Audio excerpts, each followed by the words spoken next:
naman sa ating susunod na gawain.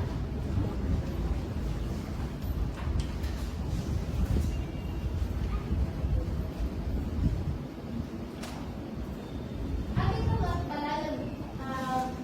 bibigyan pa natin ng rating ang mga tungkulin ng pamilya sa bahay. Sa una nating gawain, ang nakita natin tungkulin doon ay ang magtuturuan ng kabutihan na siyang nagiging dahilan ng pagmodel ng mga tao ng pamilya sa lipunan. Ito naman, magpapakita ako ng mga sitwasyon ng pagsutupan ng tungkulin ng pamilya sa bayan. Pipili kayo o pipiliin nyo ang yes kung ang sitwasyon na ito ay ginagawa rin ng inyong pamilya at no kung hindi. At ipaliliwanag nyo kung bakit na ito ginagawa at kung bakit hindi. Naintindihan ba? Focus, focus. Everyone focus. Bilang pelikula, sino ay gustong sumagot sa una nating sitwasyon? Na hindi pa nakikita ang sitwasyon. Yes, bro?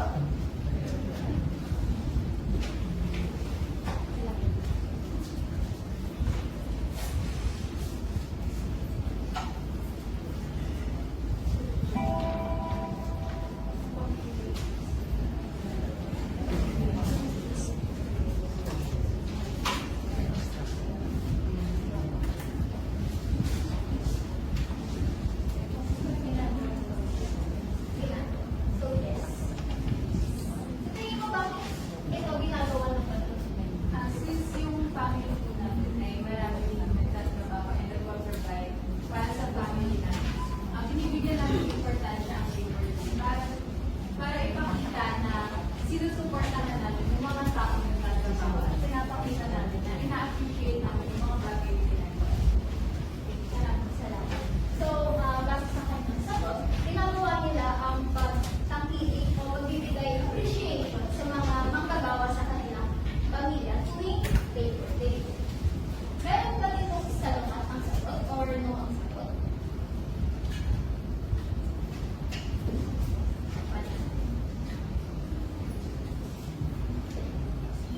Sino ang may gustong sumagot sa pangalawang sitwasyon?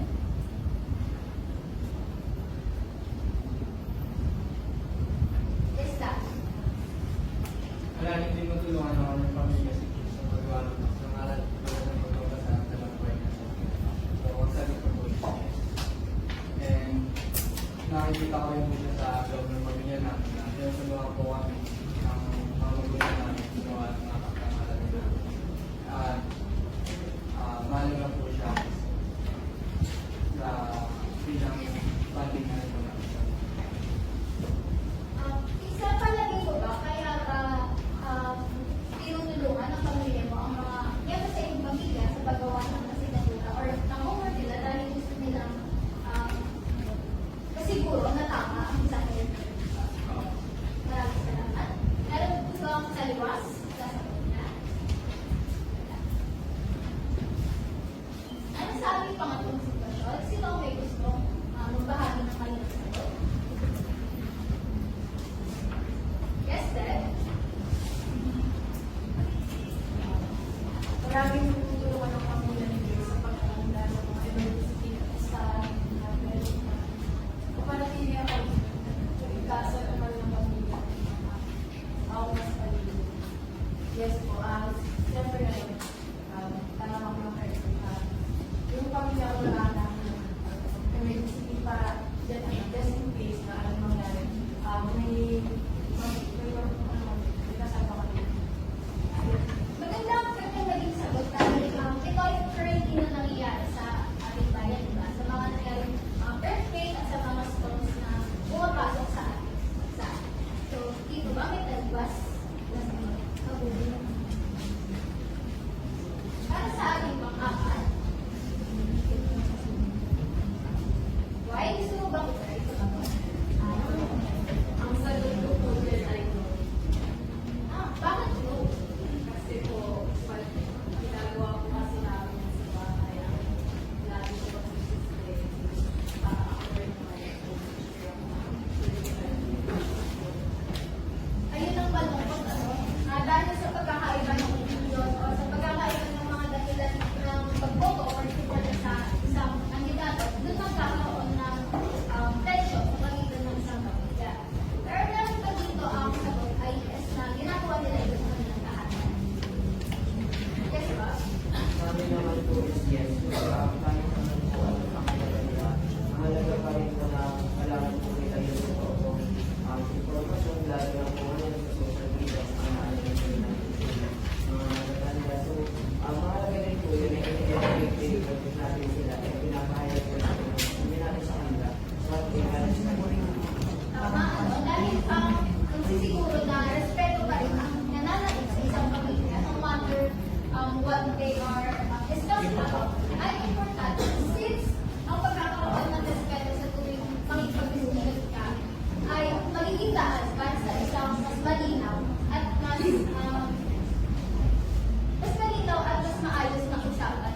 kami na maglinis sa paligiran, pati natin sila.